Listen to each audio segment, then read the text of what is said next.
So let's talk about the transitions from the Russian Empire to the USSR to the Russian Federation.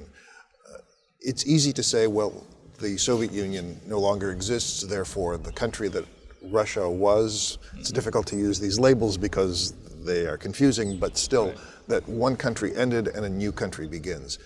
Is that accurate, or how do you explain these transitions? It was a transformation of the international system with the end of the Cold War.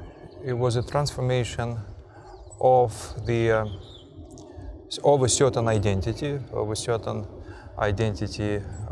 that was framed by communist ideas, by socialist ideas. And that's, as I explained to my students, that's Russia for the Soviet identity, because the third Russia after Moscow, it was the St. Petersburg Empire.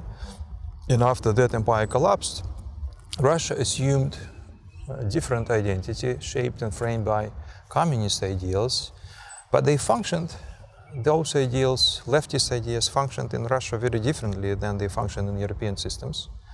They became a de facto religion.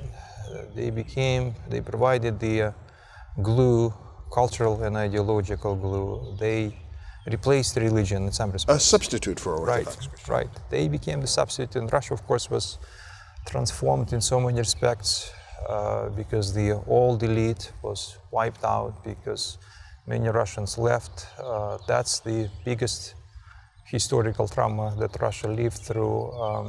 And in part, maybe this explains why so many churches were destroyed. That's right. Absolutely.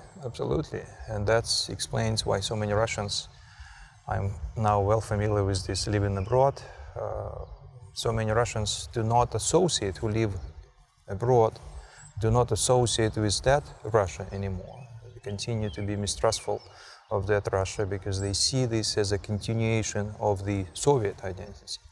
And Russia was split between the red and white Russia, and many white Russians had to leave the country. Revolution is revolution. There was civil war that followed. Millions and millions of people perished in that civil war. So that's an enormous trauma that Russia went through.